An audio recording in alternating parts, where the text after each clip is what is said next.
안녕하십니까, 최남권입니다. 금일은 대림산업 지배구조 개편과 관련된 자료를 가지고 왔습니다. 대림그룹은 고민하고 있습니다. 2020년 주주총회에서 이 최대 주주의 이사회 연임과 관련된 일결권 행사에 대한 부분이 있을 텐데요. 네, 그 부분과 관련돼서 연임이 될 수 있을지에 대해서 불확실성이 있다라고 판단이 됩니다.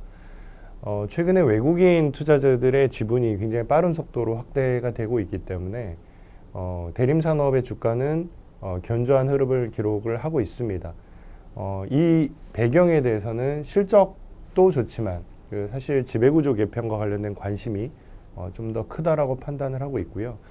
특히나 앞서 말씀드린 것처럼 2020년 주주총회에서 그 대림산업의 오너에게 있어서는 일종의 시험대가 있을 것으로 보고 있기 때문에 결국 투자들이 보는 시각은 대림그룹의 경영권 분쟁이라는 프레임으로 그 대림산업을 볼 것으로 예상을 하고 있습니다.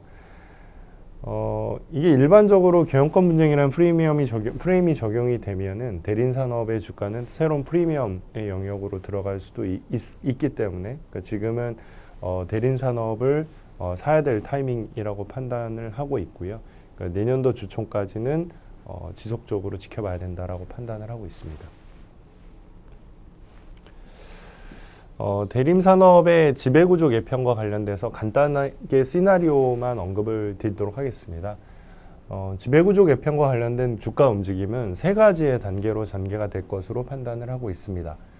첫 번째는 경영권 분쟁 노출에 될 수 있는 그 잠재 위험 시기라고 판단을 하고 있는데요. 이 시기에 주가가 가장 강세를 보일 것으로 예상을 하고 있습니다. 앞서 언급을 드린 것처럼 2020년 주주총회에서 이해욱 회장이 연임에 대한 부결 가능성이 부각이 될 수 있고요. 또 이 과정에서 혹시라도 특정 행동주의 펀드가 등장을 할 경우에는 경영권 분쟁이라는 이슈가 본격적으로 주가에 반영이 될 것으로 판단을 하고 있습니다. 일반적인 그룹의 사례에서 보면은 경영권 분쟁이 노출이 되면은 밸류에이션에 대한 상식이 파괴가 되는 구간으로 들어가기 때문에 이 주가는 굉장히 빠른 속도로 프리미엄 구간에 진입을 할 수 있다라고 판단을 하고 있습니다. 특히나 이 경우에는 당사자라고 할 수 있는 대림산업뿐만 아니라 자회사인 사모와 같은 회사들의 주가도 굉장히 큰 폭의 변동성을 겪을 것으로 판단을 하고 있습니다. 두 번째는 그 지배구조 개편의 본격화 되는 시기로 판단을 하는데요. 이 시기는 어쩌면은 주가가 약세로 진입을 할 수 있다라고 판단을 하고 있습니다. 앞서 말씀드린 바와 같이 경영권 분쟁에 노출을 하게 되면 회사가 가장 크게 관심을 가질 수밖에 없는 부분은 위결권을 얼마를 더 추가로 확보할 수 있느냐에 대한 부분인데요. 이제 그런 관점에서 회사의 대응이 굉장히 적극적으로 이루어질 거다라고 봅니다. 특히나 이 경우에는 그 이미 분할이 된 그 대림 PMP를 활용해서 소규모 합병이라든지 그 소규모 주식 교환과 같은 그런 이벤트가 있을 수 있다라고 보고 있고요.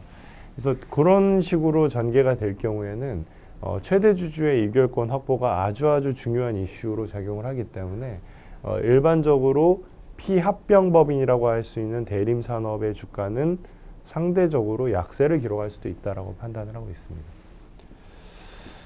마지막으로는 이 지배구조 개편이 완성이 되는 시기인데요. 이 시기는 주가가 안정이 되고 지속적으로 우상향하는 그림으로 갈 수 있다라고 판단을 하고 있습니다.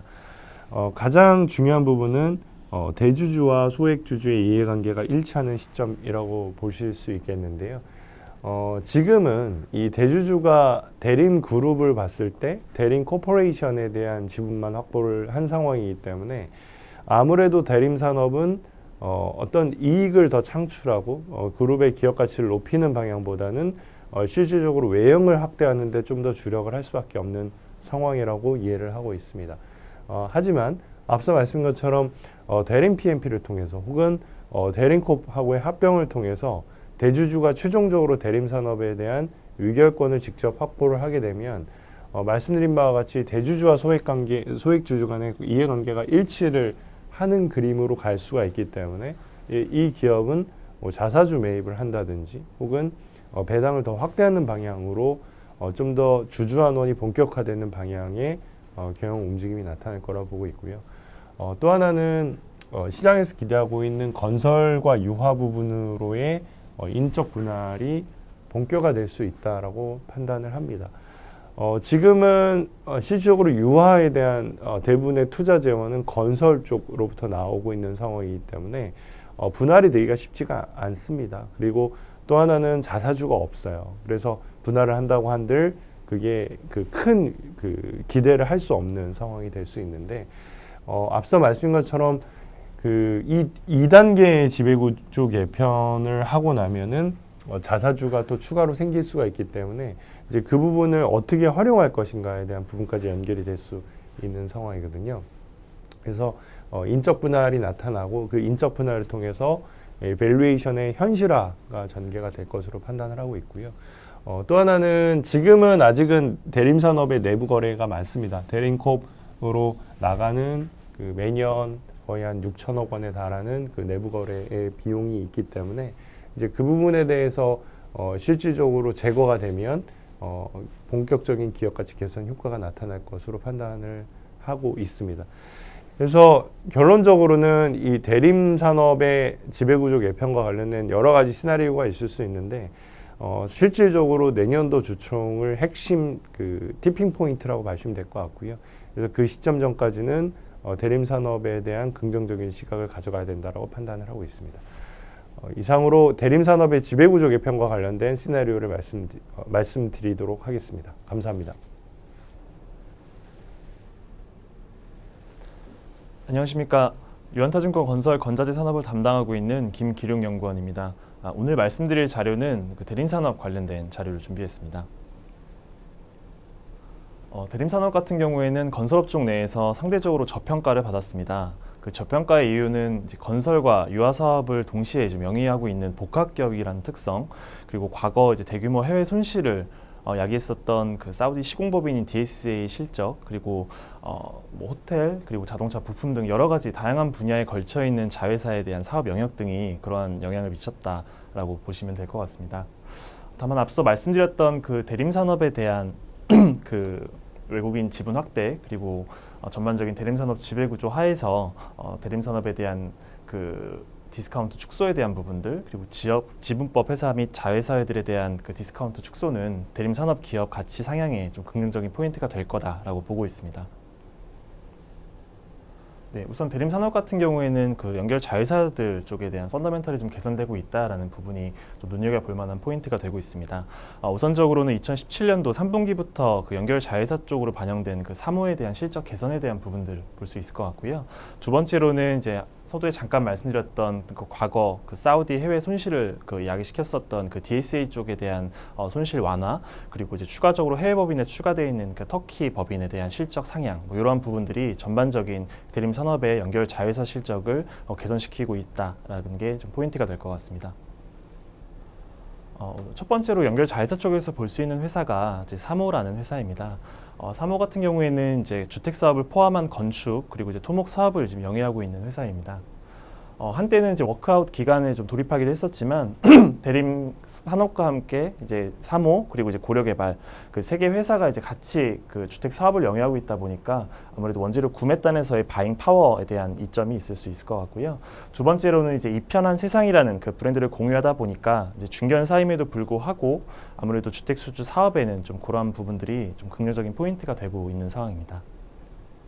네, 연결 자회사 쪽에서 볼 수 있는 두 번째 포인트는 해외 법인입니다. 그래서 과거에 그 국내 EPC사들이 2013년도를 기점으로 본격적으로 좀 그 실적 훼손에 대한 요인이 반영이 되기 시작했었고, 대림산업 역시도 그 사우디 공사를 하고 있는 대림산업 본사, 그리고 이제 시공법인인 DSA 그 연결 자회사 쪽에서의 좀 손실이 폭이 좀 확대가 됐었는데, 대림산업 같은 경우에는 이미 2016년도에 그 사우디 손실에 대한 부분이 좀 일단락되면서 영업 손실에 대한 폭이 좀 안정이 됐었고, 2017년도에 수주했던 그 터키 차나칼레 그 교량 수주를 하면서 이 부분들이 이제 2018년도, 19년도 본격적으로 이제 기성이 올라가면서 전반적인 해외 법인에 대한 실적을 개선시키고 있다라는 것이 포인트입니다. 네, 그래서 근본 리포트를 통해서 이번 대림 산업에 대해서는 투자 의견 바이를 유지하고 목표 주가는 이제 14만 5천 원으로 좀 상향을 제시합니다. 그 상향의 근거는 이제 기존에 봤었던 영업이익 추정치에 대한 부분을 좀 같이 올렸었던 부분들이 좀 반영이 됐다라고 보시면 될 것 같습니다. 그래서 앞서 말씀드렸던 대림 산업의 디스카운트 요인 중에 하나였던 그러한 뭐 복합기업이라는 특성, 그리고 그 자회사 쪽에 대한 실적 부진에 대한 부분들을 언급을 드렸었는데 이번 리포트를 통해서 좀 추가적으로 말씀드리고자 하는 바는 이제 올해 하반기부터 상대적으로 좀 다른 건설사 대비 부진했었던 해외 수주가 좀 개선될 수 있다라는 부분들이 좀 긍정적인 포인트가 될 것 같고요. 전반적인 대림산업 지배구조 개편 하에서 이러한 대림산업이 가지고 있는 연결 자회사들 혹은 이제 지분법 회사들에 대한 가치가 좀 추가적으로 상향될 수 있다라는 게 좀 긍정적인 포인트가 될 것 같습니다. 네, 이상으로 오늘 준비한 대림산업 자료 발표 마치도록 하겠습니다. 감사합니다.